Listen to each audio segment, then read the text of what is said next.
So Shawn Porter is facing the pound for pound great Terence Crawford. Terence Crawford, in my humble opinion, I believe he's number 2 on the pound for pound list, right behind Alexander Usyk, just ahead of the Canelo Alvarez.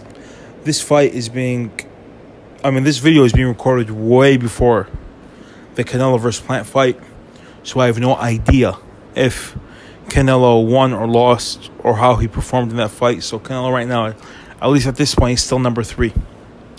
In this video, I'm going to be breaking down the best game plan for Shawn Porter on how he could beat Terence Crawford. First of all, let's break down a bit of Shawn Porter's career, a bit of his most recent fights, how he's fared, who he's fought. We all know Shawn Porter. Some people say he's the modern day Joe Frazier. I would say that's too high of a praise. Joe Frazier is an all-time great. I would say he's a better version of a Derek Chisora.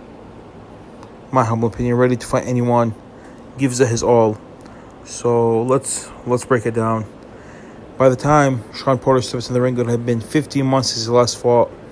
He last fought Sebastian Formella, beat him on all 3 judges' scorecard 12-0.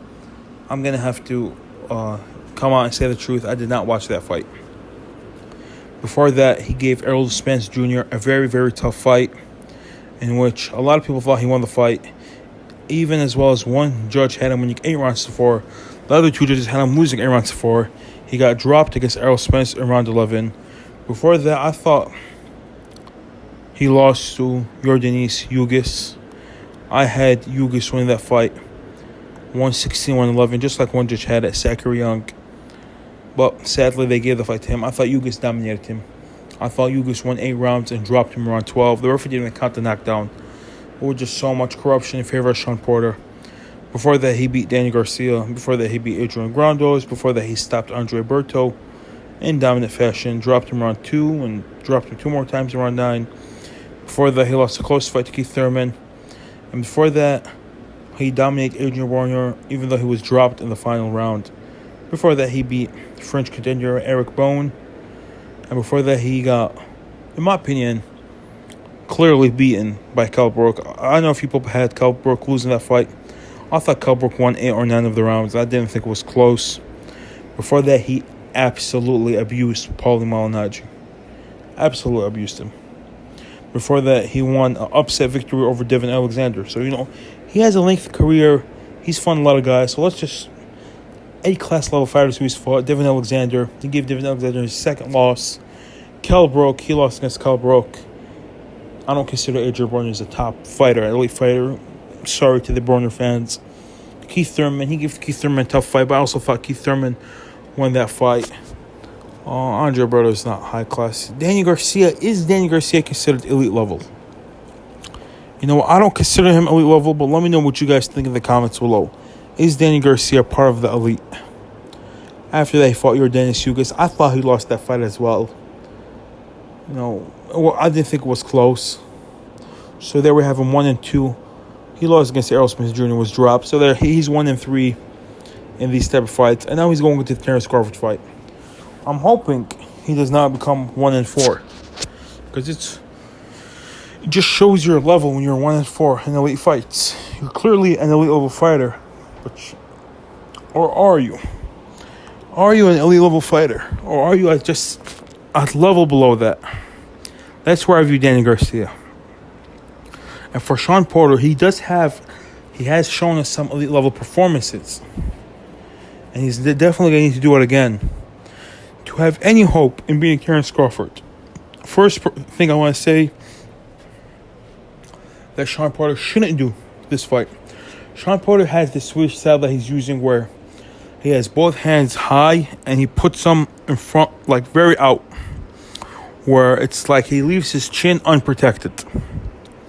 Don't do that against Terence Crawford. Terence Crawford will leap in with left hooks all night long, will land looping right hands, which he will hide them. Terence Crawford knows how to hide his punches well. And he will get Shawn Porter hurt. Shawn Porter needs to be very low. Need to fight where his chin stuck to his chest and his hands held up high.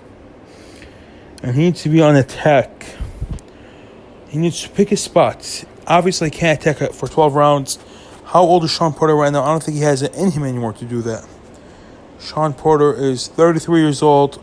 By the time they fight, he's going to be 34 and been through lots of wars. So it wouldn't be smart to try and do that.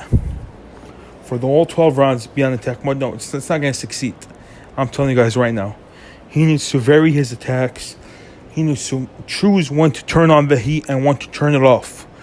If you can't just completely be on auto cruise when you have it turned off, because then Terence Crawford is going to score with knockdowns. Because I'm telling you guys right now, Terence Crawford is the hardest puncher at welterweight. He's won every single fight at welterweight by knockout. So you need to pick your spots, but also when you're not extremely aggressive, don't go into auto cruise. Second of all, you need to put that body work in early against Terence Crawford. Make Terence Crawford feel like this isn't his weight division. You know what, son? Shawn Porter, you should be a light middleweight, and Terence Crawford, you should be a light welterweight. So you better make Terence Crawford feel that from the beginning. From the beginning, be aggressive. Let Terence Crawford know this is not his level. This is not his playground. You're a good little guy, but I'm the good big guy. I'm gonna make you feel it. You know, kind of like how Derek Chisora. I compared Shawn Porter to Derek Chisora early in the video, and I'm going to do it again. Kind of like how Derek Chisora fought Alexander Usyk. Because even though when I rescored that, I thought Usyk won that fight 7-5. Watching it live, I thought Chisora won that fight. So it's plausible that you can win a fight following the Chisora tactic. Be extremely aggressive early in the fight, and then pick your moments to outbox him later in the fight. And I believe that's how Shawn Porter could get a victory over Terence Crawford. Am I picking Shawn Porter to win? You guys will just have to wait for my prediction video to find out. Like and subscribe if you enjoyed the video. For all big boxing fights, I always give a game plan on how the underdog could win the fight. We did it for Callum Plant. I don't know if Callum Plant won or not yet, because as I'm saying, I'm recording this video on October 13th. So I have no idea what happened. So, like and subscribe if you enjoy this type of content. And Sadiq Boxing out.